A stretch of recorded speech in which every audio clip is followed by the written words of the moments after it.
It is official. Alex Meruelo is building an arena, just not in Arizona. Let's discuss. You're Locked On Coyotes, your daily podcast on the Arizona Coyotes, part of the Locked On Podcast Network. Your team every day.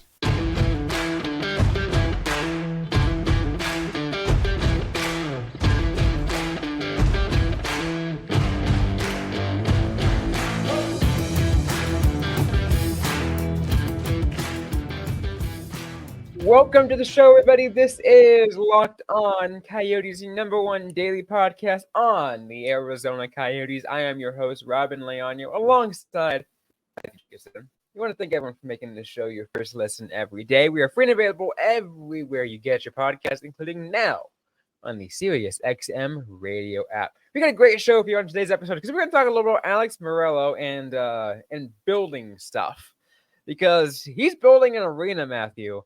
Not in Arizona, though. He's building an arena in Reno, Nevada. All right.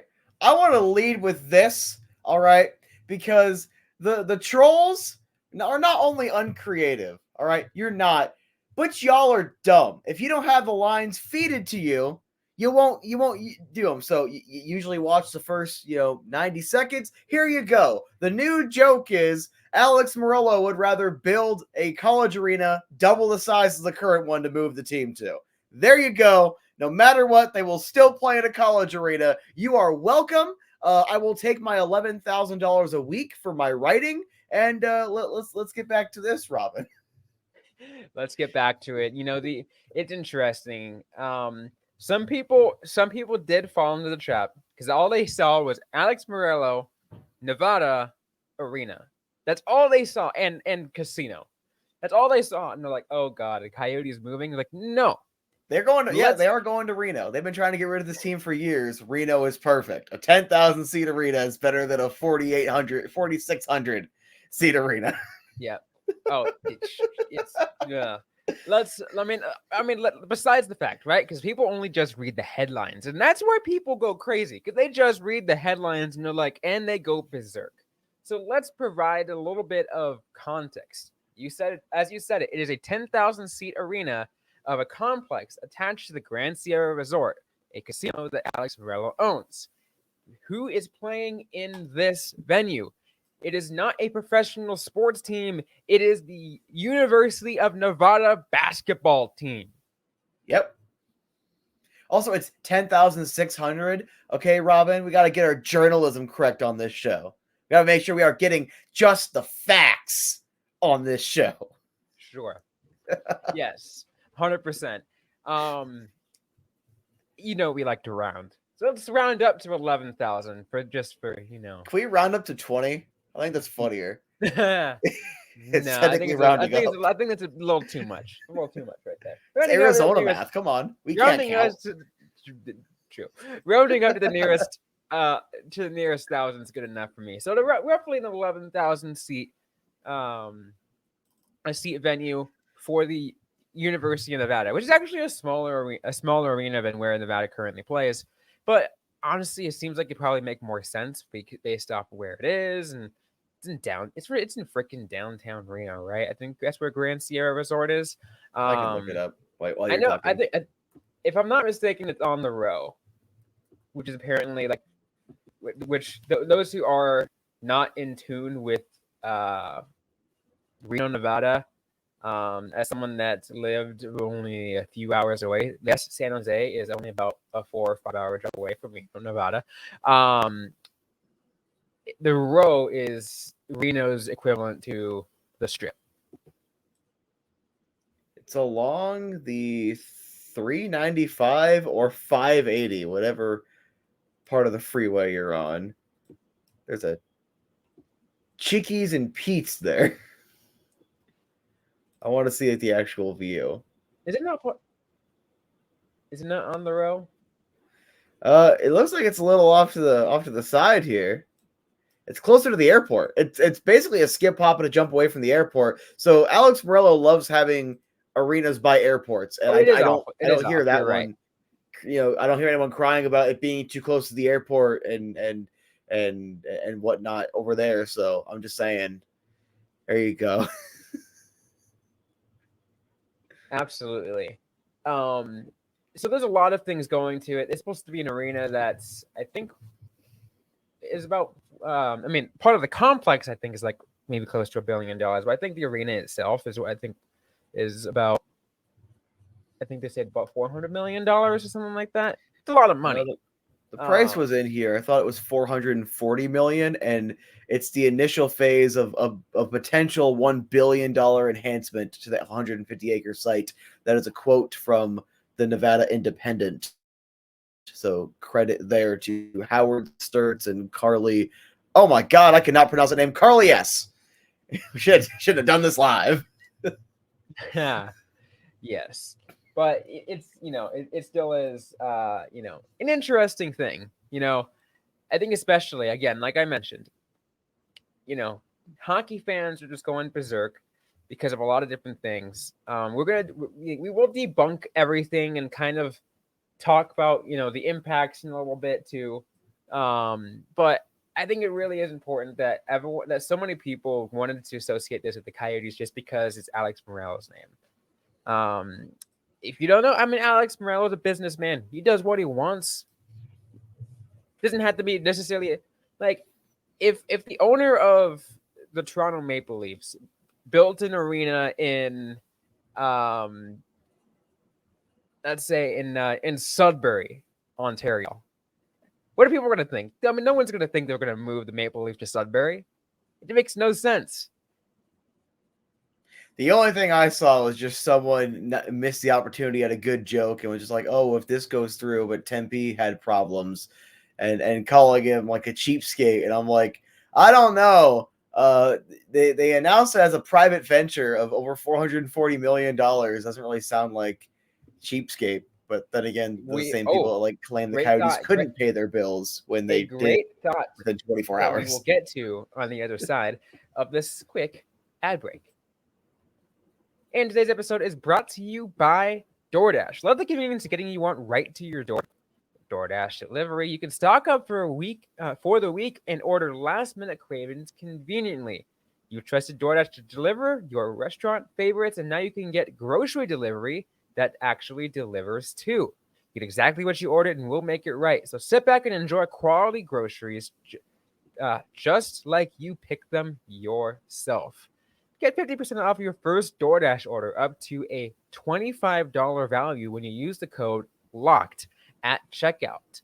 Limited time offer, terms apply. That's 50% off up to $20, no minimum subtotal, and 0 delivery fees on your first order. When you download the DoorDash app and the App Store, enter the code LOCKED. Don't forget, that's the code LOCKED for 50% off your first order with DoorDash. And I can personally really, give some of my personal endorsement to DoorDash. I'm a Dash Pass subscriber. I get a lot of my stuff off DoorDash, and I can really trust them. Get my stuff delivered all the time. So be sure to check out DoorDash for your grocery delivery. But Matt, let's get to what you just talked about, though, in saying, hey, yeah, this is a private venture. Because yes, that's what it is. It is a privately funded venture by Alex Meruelo as he struck a deal on to build it for, once again, University of Nevada basketball team, among other events. And it really interests me because it shows that Alex Meruelo is a man of his word, that he's putting money where his mouth is, and he's building stuff with his own money. People didn't believe that. People told Tempe things like, "Oh, taxpayer." We're looking at, again, a man who's willing to put his own money up front to build stuff. And this thing in Reno is another example as to what he wants to do. Would you like another quote so we can have the exact quote here on the episode? Let's hear it. So, quote, Meruelo said he plans to privately finance the arena project, an arrangement similar to the one used for the $375 million 18,000-seat T-Mobile Arena in Las Vegas. And the rendering is right there, like the hotel casino is right here, and then boom, this big arena. It becomes a lot easier when you already own the land, and you're already just building it on your existing development. But right there, the quotes can obviously be a little misleading, and I could say I plan to wake up tomorrow at 4 a.m, crank a bunch of videos out, and then go to work, and then wake up at 7:30. So obviously, just a little bit of devil's advocate, but he does say right here he plans to privately finance this project. But I wouldn't be surprised if there was some assistance from the school, because they're going to be using the facility. It's basically going to be theirs. Oh yeah, no, I'm pretty sure the university is probably that's not even like putting up money, because I think it's, to put up money as a public university, there's a lot of different processes in it. It wouldn't even put up money. I think they put up probably certain resources or whatever it is, right? Logically, that, or if they had pretty much, if they had, like, because people don't realize NCAA, they're all nonprofits. NCAA is a nonprofit. All the schools have to run as nonprofits. So I'm pretty sure there's methods that you can generate some revenue from X sport and put it over here, so that way it is not a profit technically. There are ways to do it, just to be technical, and again, to be fair. You're right. I mean, yeah. I'm sorry, cynical Matt's coming out. I haven't been cynical Matt in a while.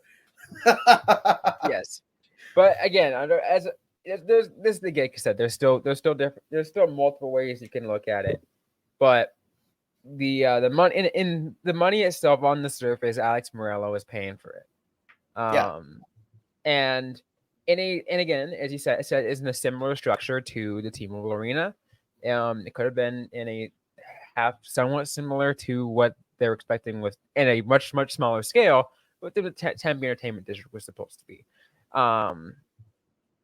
But I actually want to touch on that number, because back that would have been 2017 it opened, so the construction would have been like 2016 or 2015. 375 million is a lot of money. That's just for the arena, because obviously they just get the land, put the arena right there, and they own the arena. The owner for the Golden Knights owns that arena. It's not a public arena. It's weird that an arena with companies own it. Technically, I think MGM owns part of it. If I'm not mistaken. MGM. Oh, do they help finance it? Because it's all private. But a building with like 8,000 fewer seats is now like almost $100 million more. That's just ridiculous. It just shows you how expensive things are getting, and a lot of different factors going into it. Inflation for one, because everything's getting more expensive. The value of the dollar is not as strong as it was 7 years ago, 8 years ago. That's just how things are, unfortunately. But we're not here to talk politics and economics, because we're not a show that can. That is. I'll talk economics. We can do economics. It's non-political. No, we're not a show. But we're not a show that's geared towards that. There could other shows that could be geared towards that. I mean, we can roughly kind of give an idea, but it's just how things is. It is just, it still baffles me that, like I mentioned in the first segment, the people automatically associated this with the Coyotes and assumed that maybe he just gave up on building something in the Valley, and now he's just trying other things. And I'm like, no, honestly, Matt, I think this is a sign to kind of give maybe a little bit of nudge to Arizona and be like, hey, look, I'm privately financing this thing here in Nevada. We could do the same thing here, but on a much bigger scale. And I can get you a nice, shiny new arena for the Arizona Coyotes. At this point, I'd be okay with scrapping the district and just getting an arena. Just put up the money to just build an arena. Screw it. This is America. Put a flag with your face on it. And just go take a bunch of people's land. As the opponents to the Tempe Entertainment District always said, oh, the arenas don't make revenue.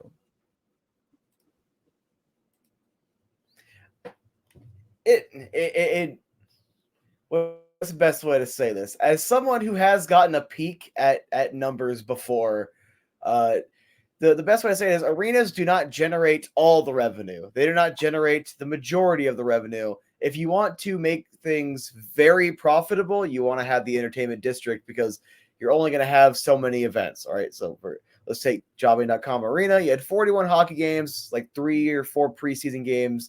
That's a total of 45, unless my math is terrible. We weren't getting playoffs, so we're not going to count extra playoff games. Extra Coyotes-related events, let's just say about another 5, because that should make it an even 50. And then you have any concerts or other events you want to host.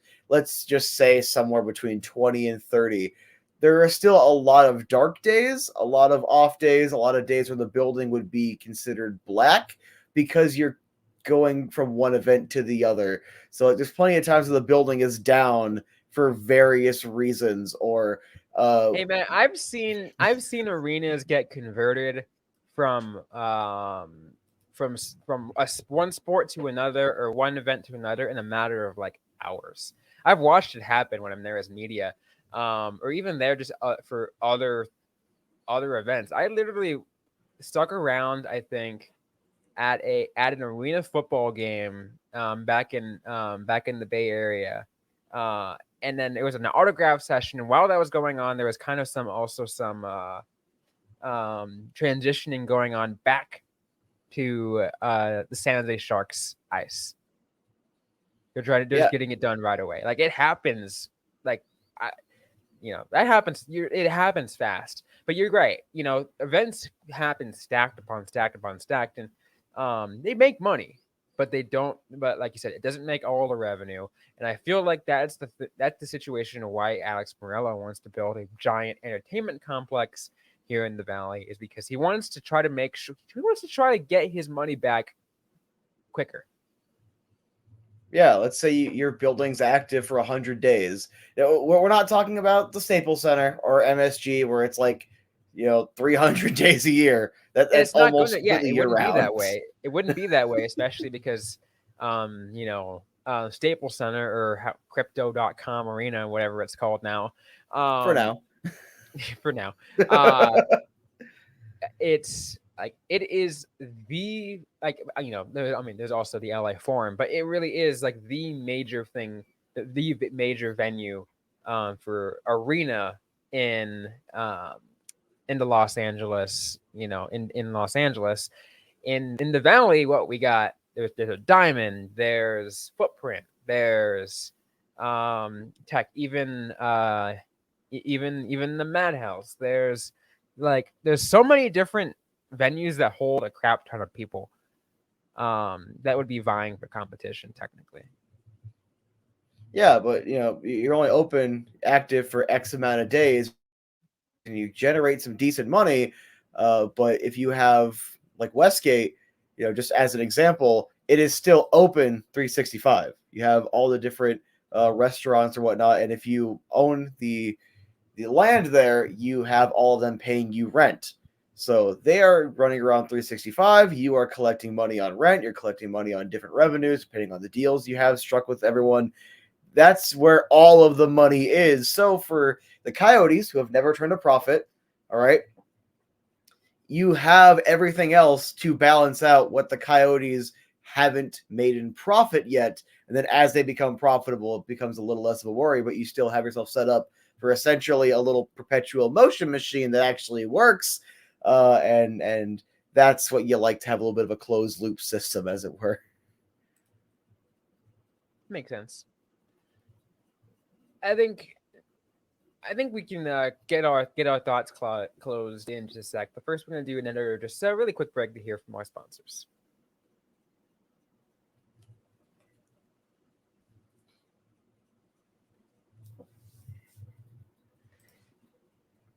So let's get some final thoughts on here, Matt, just so we can kind of get wrap everything up about this episode.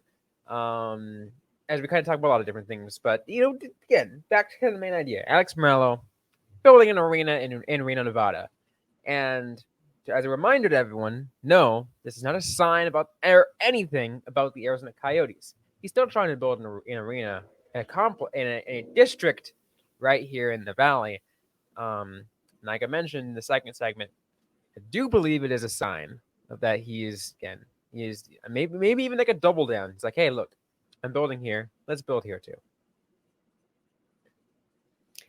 I actually completely disagree. As someone with all the inside information, I can give you my exclusive breaking story now. As someone who's been working in Tempe again, I can confirm the Arizona Coyotes have been moving all of their stuff out. They have been selling off all of their assets, and they are, in fact, planning on moving to Reno, Nevada, because that was always the plan. They wanted to just get that last little bit of goodwill out. Hey, we tried, and then now we are going to Reno to play in a bigger college arena because Reno better than ASU. I don't have the forks up equivalent for them, but whatever theirs is. Something about the Wolf Pack, it doesn't matter. I can confirm, because he never wanted to sell the Coyotes. He still wants them. He just wants them closer to where he lives. So I can confirm this is breaking news. This does need to be clipped and put on our Twitter account and spread everywhere. I have seen it for myself. The Coyotes are, in fact, relocating, and they'll just be playing in a slightly bigger college arena. Because it sure is a great idea to move into a city with split territory between the Vegas Golden Knights and San Jose Sharks. Oh, that they've already taken care of that because San Jose is drawing such little people. They're also relocating. They're the ones that are going to Quebec City. Quebec, you are getting your team back. I've been on the phone all day, just taking calls for the last week, making sure to get this information correct. All right, so to reiterate, the Coyotes are moving to Reno, Nevada. The San Jose Sharks are relocating to Quebec City. Atlanta Thrashers are coming back as an expansion franchise. And of course, I pulled off the heist of the century, but I will tell you about that later. Ooh. Wow, what's a tease? That's a tease. I feel like I can't wait. That's all I got. Anyway. Nope, no more. No mas. No final thoughts. Nope. That's it. Coyotes are leaving. That's going to be it for today's episode of the Locked On Coyotes podcast. If you like what you heard, don't forget to leave a review, like, comment, subscribe if you have yet to already. We're available everywhere you get your podcasts, including on YouTube and on the Sirius XM radio app.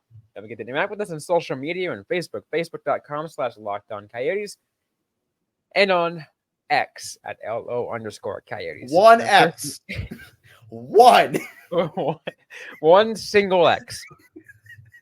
I'm personally at Robin_Leano. That's Robin with a Y_LEANO. Matthew Jacobson is at the AZ Sports Guy. Interact with us, ask a question you might have. We might answer right back. We're on a future episode of the Locked On Coyotes podcast. Thanks again, everyone, for listening to today's episode. Hope you guys are staying safe out there. Hope you guys are staying healthy. And don't forget to howl on.